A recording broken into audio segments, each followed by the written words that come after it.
Hello, everyone. Welcome back to another episode of Second and Saints. A fine Tuesday afternoon. I had to remember what time of day it was. It seems like I forget something every day. I think I asked you like 3 times today what day is it. Yeah, I know something, but we're here, and we appreciate you guys tuning in as always. Don't forget to hit that like, subscribe button. Saints training camp day 6 rolls on. Our second padded practice that we looked at. Ross, let's just kind of jump into it. Yeah. I know the big topic is Chase Young, but I think the bigger topic to touch on is another injury. Yeah. Chris Olave getting hurt towards the end of practice. His hip or Dennis Allen saying he landed on his hip, and Derek Carr made a point to go check on him and stuff. But this is a theme. Like, this is not just a fluke or anything, but like we're seeing more and more players get hurt at this training camp than last year for sure, but this is a little bit concerning. Yeah, absolutely. It's one of those things to where I think we got 4 practices in, and I went, wow, we've had an injury. We've watched an injury here every single practice so far, and then we had another one yesterday, and then another one today, and it just keeps happening. I believe it's six practices, 8 injuries, not including Xander Horvath, who is away for a family thing or a personal thing, not a family thing, personal thing, and everything. But we've just seen these injuries of injury. And the thing that's so concerning about it too is these don't feel like injuries you can prepare for. Like Trajan Jeffcoat going down with this elbow injury that was clearly an impact elbow injury. You can't prepare for that. No. Chris Olave coming down hard on his hip, which who knows? This might just be like a hip contusion type of a situation or whatever. You can't prepare for that. You know what I mean? And so it's got to be frustrating, first of all, for the players and for the team. But this just already feels like it's shaping up to be one of those seasons where you're going to be ready to say the Saints really could have done something if they could have just stayed healthy. Hope not. But I guess it begs the question. I mean, we've talked about the competitiveness. We've talked about it. I mean, we see it back and forth. Is this just bad luck, or is DA going to have to dial him back a notch? Yeah, I don't know. I think it's a little bit of bad luck for sure. I mean, to have this happen every single day, certainly there's some bad luck that's a part of it. But you raise a good point with the idea of, do you dial him back?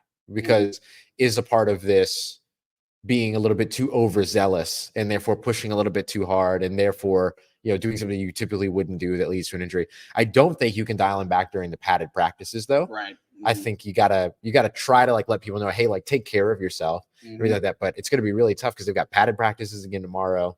Then they have the day off on Thursday, and they go right back to 2 days of padded practice. Now they can always change the schedule on that case, and that might be worth their time to consider. But that's a loose idea from someone that has no idea the logistics of what that would actually mean. You know what I mean? But yeah, I wonder if there is a sit down and talk with everybody that's eventually like, hey, take it easy. Yeah, and they'll have walkthroughs later, so that'll be, and we're not going to be able to see him, but that would be a positive thing if he's out there for walkthroughs, and then we'll see where he's at tomorrow. But this is not the first injury he's had to deal with. He had back tightness before, and then he had the workout concerns. So it's just injury, the all those types of things. And so, I'm not saying put him in bubble wrap, but they need their wide receiver one, because outside of that, it's tough, right? Dennis Allen challenging A.T. Perry kind of a little bit today, and he's had a little bit of slow start to camp. You got Mason Tipton still kind of has a hot hand right now, and kind of just a little bit of wild cards. Equinemius St. Brown was out today with a little bit of a hamstring, so that's never good. But for this team, Chris Olave is the guy. He's their number one. We've talked about him going from good to elite. That's what he wants to do. But if you're not available and in a position to do that, especially this early in the training camp, that's really concerning for Saints fans, I think. But again, we'll get more information. If he's not out on the field tomorrow, we'll worry a little bit more. But, it's something obviously we're going to monitor with, a fine-tooth comb. Yeah, I think with Olave too, I wouldn't be surprised either way tomorrow. I wouldn't be surprised if he's out there, thinking back to that New England game where he had that ankle injury before the game and then still played in that game. But then I wouldn't be surprised. This is another one of those 2-for-1 days that you could do to where you have the day off on Thursday. He could have 2 days off and only miss one practice. You ain't got to answer any questions when it comes to Chris Olave. You know what he's doing, everything like that. He knows what he's doing. I think you're good there. Now, they've only installed a small portion of the offense so far. So if they're installing new stuff tomorrow, which is typically the case, then maybe that ends up maybe throwing a wrench in that. But outside of that, typically I'd say I wouldn't be surprised either way when it comes to all of it.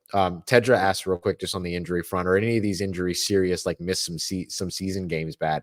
I don't think we've heard of anything being that bad outside of Justin Herron, who's already been moved to injured reserve anyway, who will miss the season for the team. But outside of that, we haven't gotten any indication that these are miss regular season game injuries. That could change, but nothing points to that as of this moment. Yeah, the only thing I'd really worry about, like I know with Lattimore, that's probably a concerning one, but he's in the rehab process. We got that. The one I think I'd probably rank is the top one to monitor is Saldivari. His calf injury, because there's kind of a history there, and obviously that's not a good look in a calf, man. If there's any type of tear or anything like that, that could be, catastrophic for him and where he's at the season. But we I wouldn't say there's nothing that's there serious at the moment that as of Tuesday, 2:00 on the West Coast, that we're having to worry about. But things could obviously change. But, again, it just begs the question that you brought up a great point with Olave, that there's no need, if he's feeling any type of discomfort, soreness, I don't need to see him tomorrow. Right. Like he had a great hookup today again with Derek Carr. Yep. Like he's doing what needs to be done. He looked great in one-on-ones. Like Olave is wide receiver one. Yeah. Even if people don't look at him in the tier of like Amon St. Brown and Amon-Ra St. Brown and all the other top guys that are out there in the league, Tyreek Hill, all those good ones, like Olave, we know where he stands. Yeah. Yeah, absolutely. I think that, and that's one of the things that kind of gives them a little bit of flexibility here. And it gives them an opportunity, maybe if Chris doesn't practice on Wednesday, to see if any other those wide receivers outside of Rashid Shaheed stand up, and take advantage of that opportunity, and it would be kind of telling too about how they see their wide receiver depth chart if Olave misses, to see who lines up across from Shaheed. Yeah. And to see if they bring anybody else in. Yeah. Like there's still people out there, vets and stuff. And so you got to be available, right? And you got to have guys to step up to the table. So we're going to see. But Olave, that's the main concern, probably the biggest takeaway from practice, just kind of seeing where he's at. But, it's a shame because that overshadowed, which probably was the biggest storyline up until then, was Chase Young again. Yeah. Like, again, second day in a row, he gets more involved in team reps. Like Cam Jordan took the first rep, and then Chase Young came in and did the second team rep and then stayed in there. Like, this guy is just making all sorts of noise. Like, right? Like, talk to me about, and tell the everybody that's listening and watching that what kind of day Chase Young had. Yeah, he had an outstanding day, and he played the majority of first team reps today, I would say. I think that's fair to say, right? The majority of the first team reps. Didn't see him dig down in the second, third team reps very much, if at all, today, but he spent a lot of time out there with the ones, and he just continuously made plays. I thought that there were three big plays that stood out to me. He got a would-be sack on a bootleg, which really had more to do with him continuing to push second, third efforts, because Taliesin Fuanga held his own for a while there, but the coverage was just really good. Mm-hmm. Bootleg went out to the opposite side of the field. Derek Carr held on to the ball because he had nowhere to go, and that gave Chase Young enough time to close that gap, because he moves a lot faster than you think he's going to at that size. Yeah. And so that was an impressive one for me. The other one that we saw was when he blew up Chris Olave's end around. Chris Olave coming from the right side to the left side. By the time that he uncovered and turned the corner, Chase Young, big 99, was already standing there waiting for him. So I thought that was another big one, because it's like, boy, if there's somebody that I don't want to accidentally run into trying to turn a corner, running at full speed, Chase Young, the brick wall that he is, absolutely the last dude that I'd want that to happen with.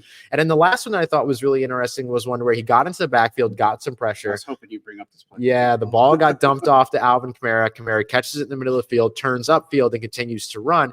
And Chase Young chased him down from the backfield. They started those drives at the 25. Yeah. So he was at the 20, 18, something like that, and then ended up pushing upfield up to about the 40 or so to go and make the tackle behind on Alvin Kamara. And so just this real hustle play. Yeah. We were talking about the reputation or the concerns that were surrounding him yesterday when it came to the idea of him taking plays off. I thought that was a play that spoke specifically to those concerns. Yeah, I think so. And it's good to see, like, the effort's not lacking there. He's going at it, like, I dare say 110 right now. Yeah, for sure. But, look, and I think this begs the question because, look, the Saints defensive end, like the defensive line ate a little bit today. Right? Yeah, for sure. we saw a lot of Isaiah Foskey. Peyton Turner was making some waves. It wasn't just, Chase Young doing it. But I think on the flip side, is this really the concern for the offensive line? I think is where fans will kind of point to, which I would push back a little bit and say, like, look, there were some really good reps. Like Taliesin Fuanga zoned in on him like a hawk, watching him go up against Chase Young. And he had some really solid reps. Like, it was, I don't want to say even necessarily, but like Fuaga pushed, Taliesin Fuanga a good bit. And I thought he did a pretty good job. He got a nice little chip help there from Lucas Patrick on one of the plays, but there was another one where he just held his own against Chase Young. And so that was encouraging to me at least. But, I don't think we're at this point where the Saints offense line, the end around, they've tried 3 end arounds now, and none of them have worked yet. All of them have been a loss. So I don't know if I'm going to just say throw that play away, but like, it ain't fooling anybody right now, especially the Saints defense, which is a credit to them too, because they're looking at the right things. But, offensive line, we're going to make so many big deals about it and worry about it because it is something to worry about. But what did you see from them today? Yeah, I think the other piece to consider is something that Dennis Allen mentioned about how the defense has seen what the offense has installed so far. Mm-hmm. So easier to anticipate what it is they're doing. So I think that's a testament to the defense in terms of their understanding of alignment, personnel group, formation, pattern matching, all those things. Like you said, they're looking at the right things. Yeah. And so they're seeing, okay, this key, this key, that means they probably want to try to do this. And then they're getting that right. So they're anticipating the things that they have seen over and over again. And once the offense starts to add new stuff, which is what happened earlier or a few days ago, that's where the offense kind of took a little bit of the lead. So I think that we'll continue to kind of see this back and forth, this ebb and flow, which is ideal in terms of this environment. So I would add that to the equation as well. But I do think that the offensive line did have good moments. There was also a moment that I really liked, seeing Lucas Patrick get downfield on a run block.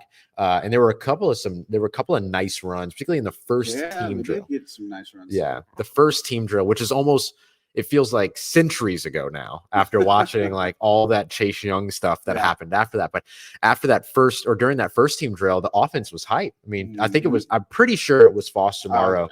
I'd almost bet that was shouting and wooing, and that was he yelled, "The tides have turned, the tides have turned," and then the defense just bounced back after that like crazy. But we saw a lot of those runs, and then we saw a lot of success in the passing game in 7-on-7. So the concepts are absolutely there. So I wouldn't push the panic button on the offensive line. I think some of it is there were certain times where the marriage between coverage and pass rush was there, like on the bootleg.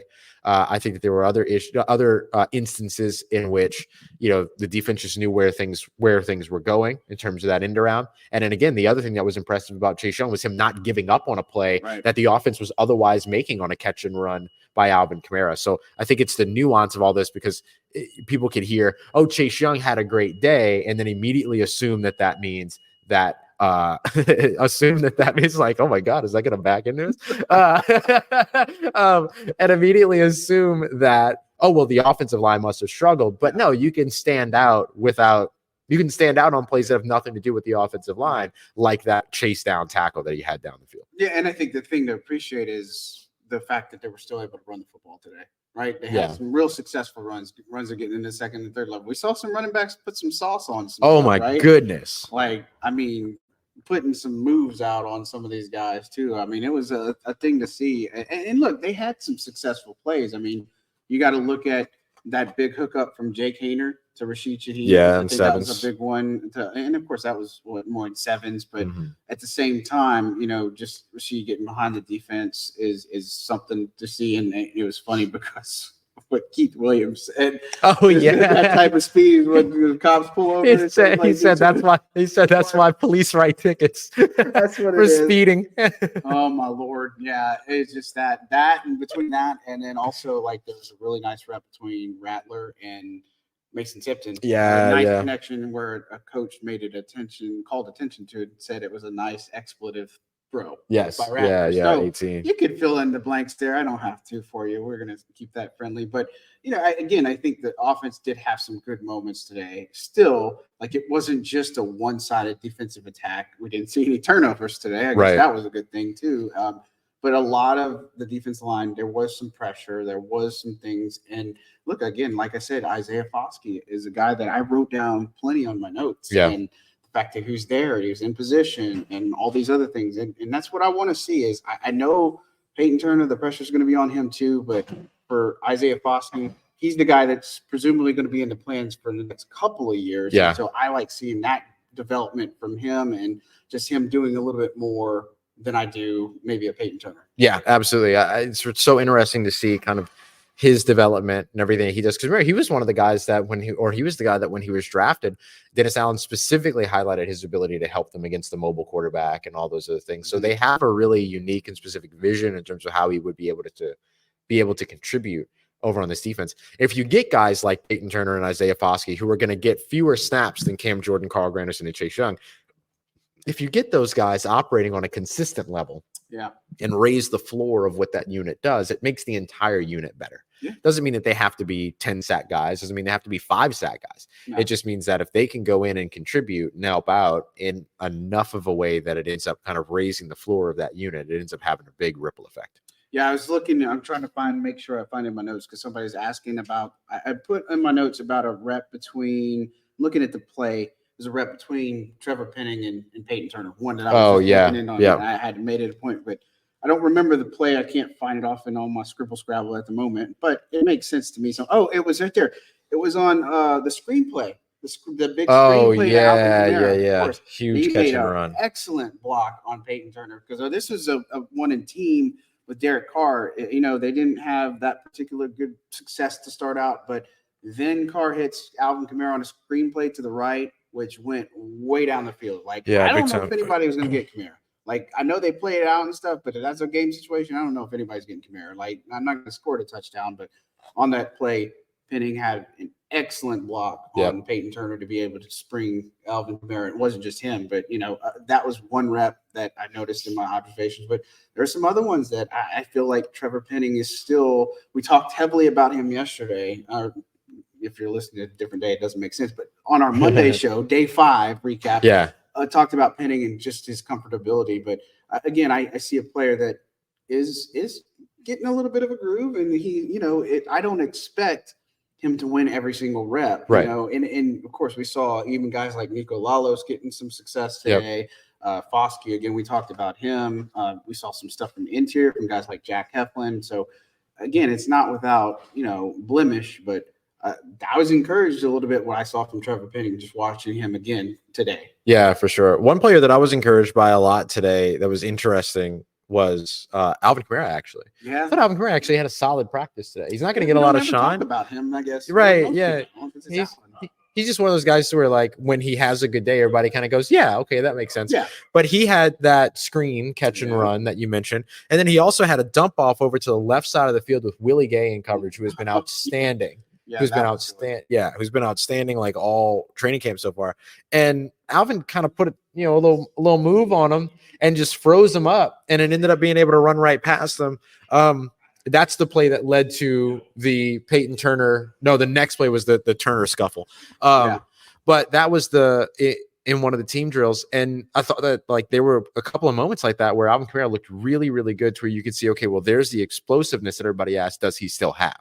Yeah, I agree. And I think that's the key thing for him. And of course, we talked about, the whole offer on the table on our past show. Right. And so, I think for him, Alvin, playing like Alvin, we know his capabilities in this offense. And I think it's putting him in the position to best succeed. I mean, that's all they need to do is find him. Like, the screen game, an effective screen game, great. Wheel routes we've talked about before. I mean, get him outside, get him doing certain things, put him out. We've seen him lined up at the end of a formation running routes. You know what I mean? Like, get him in the space that's going to allow your offense to, if not involve him primarily, put him as a decoy. It worked so well early on. You know what I mean? Yeah. And so it's like, at some point they got away from that, and whatever the case may be. But no, Alvin definitely had a good practice, and that's something to definitely praise.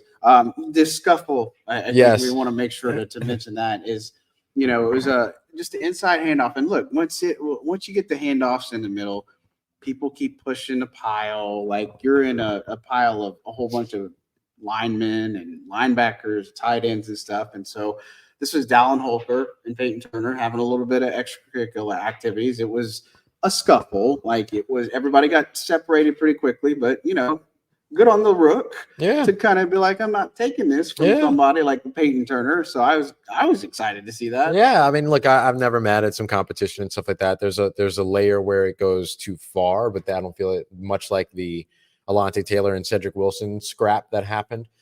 Didn't feel like it was getting to that point, or that it didn't feel like it did get to that point. Right.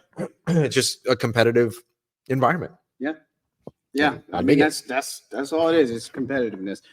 As far as other things go, look, this is our first time we saw dime look from the defense. So I think that was good to see. Again, like seeing guys like Jordan Howden used inside the box, like we've talked about before, and seeing a little bit more of that is slowly just being installed is, I guess, what I'd say. But no big surprises, I think, offensively. I mean, the only big thing would be since Saldivari wasn't there, we knew Lucas Patrick was going to go at left guard, but Shane Lemieux was a guy that went out in there to back him up and also played second team reps at center. Interesting. That's usually Lucas Patrick. So, and as far as I saw another question in there, just a brief one, who played second string right tackle. That's Oli Udo right now. And so Landon usually kicks out to left tackle. He's a part of the first team walkthroughs. And then Udo's doing right tackle, second string. And then it's usually Josiah Izirum on the third team. So, but you got a couple questions in here. It looks like you're eyeballing a few. Yeah. I was kind of bringing stuff up as we went through. First of all, I want to apologize to somebody real quick. Ted just said that he asked me on Twitter about turnovers, and we answered him here and stuff. So I wanted to apologize that I didn't see your tweet, because I've been live for the last we've seen a lot of them these days now with the camp stuff. It's an exciting time. So feel free to tag me in stuff more than once, right? And everything. Look, I will not be mad at you if I don't answer you on Twitter. Like, I do my best too, but man, I'm sorry in advance. It's nothing personal, but there's a lot of notifications and stuff. So you know what I mean. Yeah. Our guys Mike and Dan over at Saint City and me are wanting to throw their money away by betting on Chase Young as Defensive Player of the Year. Guys, I wouldn't do that. Slow down. I wouldn't do that. Be careful now. This was interesting too. Looking at this one from the Breakdown Pod, they were asking about Isaiah Foskey's progression so far from year 1 to year 2. I would say the first thing that I'll say is that it's a little tough to give like year 1 to year 2, because this is the very beginning of year 2. Right. But how about from training camp to training camp, right? Starting place to starting place. How have you seen his development? Exponentially better. Like he's making plays. He's in the backfield. He's doing things. Like, he just looks like he belongs out there. Whereas the first part, maybe it's like they said, it was more emphasis on being in the playbook and trying to not make a mistake, whereas now he's just going after it and going to play football. I think that's the best way I can describe it, is that this is a guy who just worried about first year not trying to make a mistake, didn't really stand out much. And then this year, I mean, 6 days in, I can't tell you how many times I have him on my notes. Right. You know what I mean? So he's on there so much. Somebody said they already put money on. Saint City and me said they already did it. Sorry, y'all. You got, my goodness. I mean, hey, you know what? If you write, you're going to be very happy. We went to that Angels game the other day. It can happen. Anything can happen. It can happen. Anything is possible, as our good friend Kevin Garnett would say. Breakdown Pod also wanted to know a little bit about a quality trait that we've seen out of running back Jordan Mims. I'll tell you the thing that stands out to me about it, and we've talked about it a bunch, but the thing that stands about it to me is the footwork. Right? Like, his footwork is so precise. It allows him to be able to be precise on his cutting and how he's able to take advantage of the leverage that he's trying to create with defenders up against him and all this stuff. His footwork is just outstanding. And even watching him run some of those drills, you've been over on the offensive side here, watching him run some of those drills, like, he looks really good in that environment in a way that we're typically used to being able to see. Like, only Alvin Kamara looks really good in those drills. Only Jamal Williams, who's been doing it for a long time, looks really good in those drills. Jordan Mims looks very comfortable in those situations. Yeah, I'm trying to think of like a good comparison for him, like a Saints running back that's come through, but he just has a different style to him. Like, I wanted to say kind of like a Pierre Thomas, but that's not.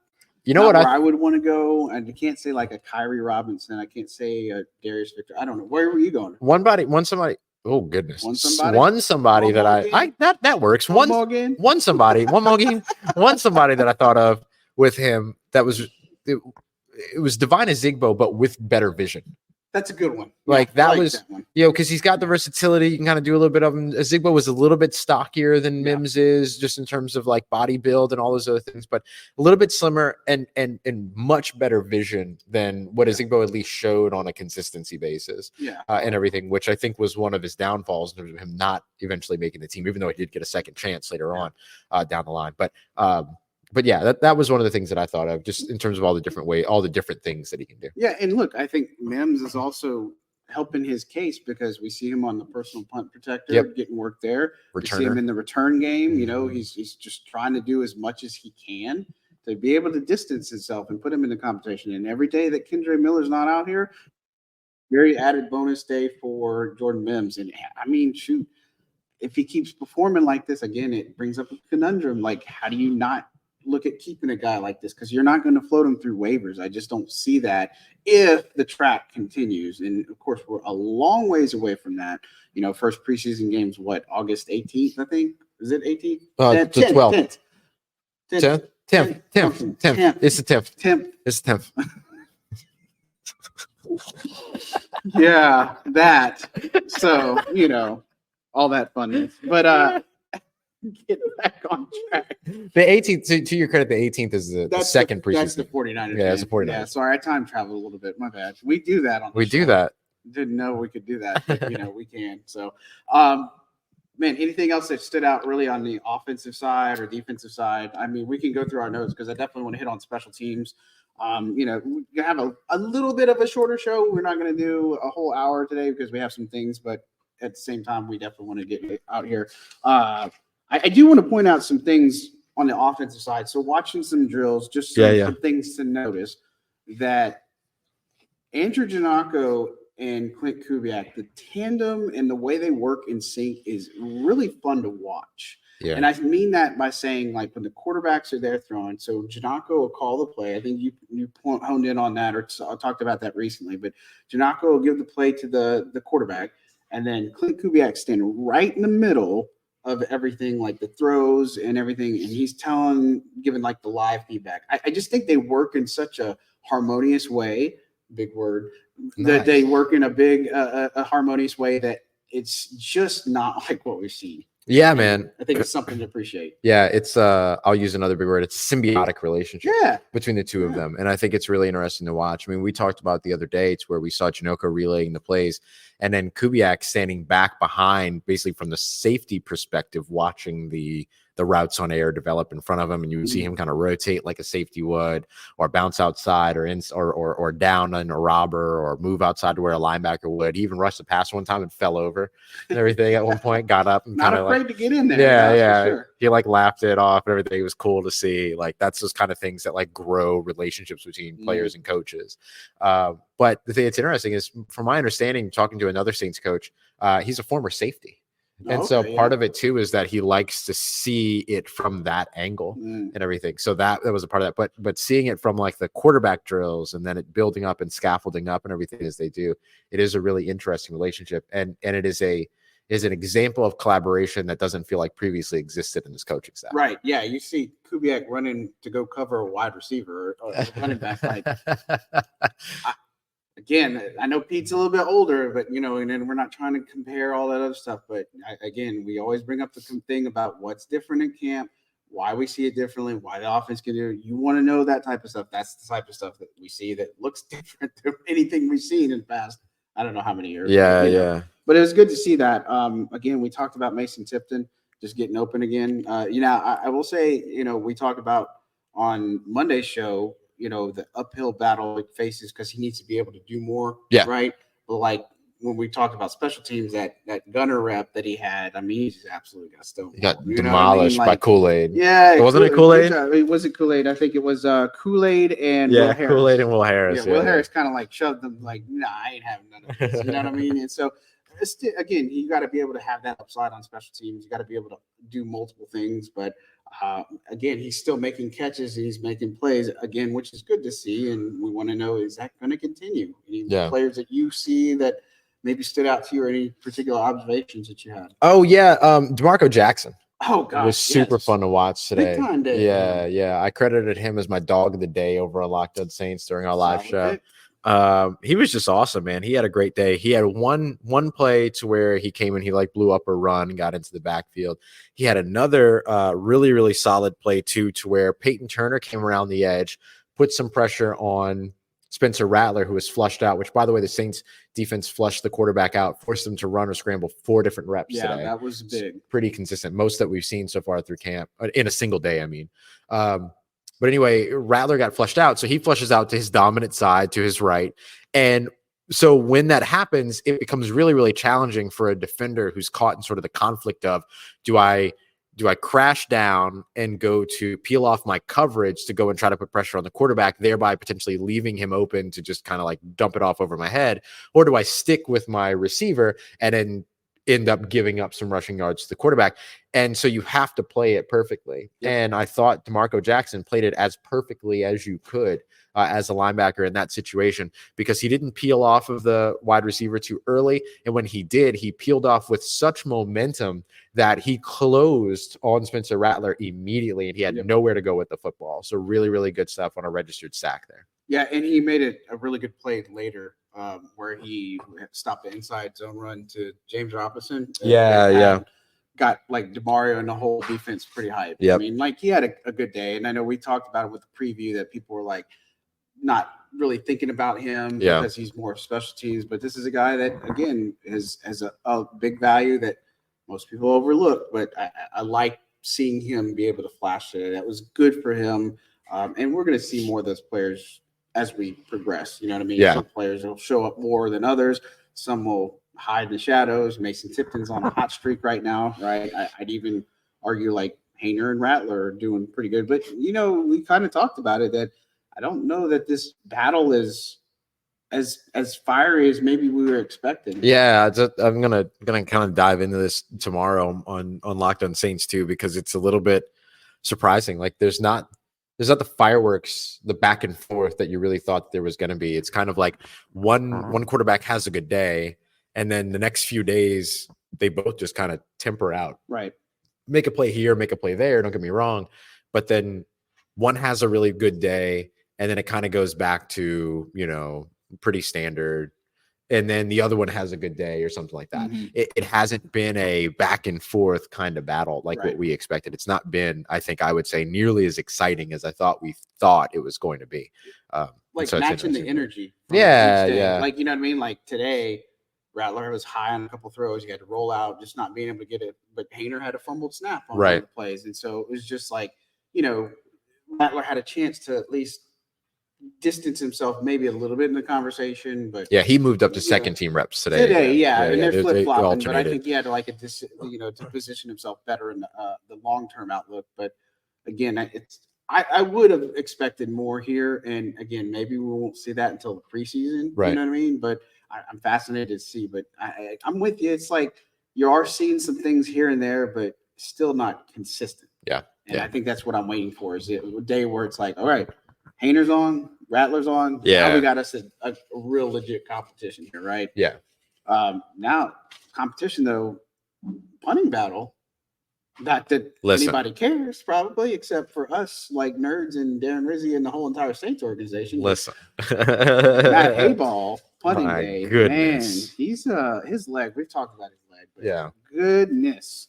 He got off some beauties today. Yeah. I mean, you got some. I thought Headley had a great day yesterday.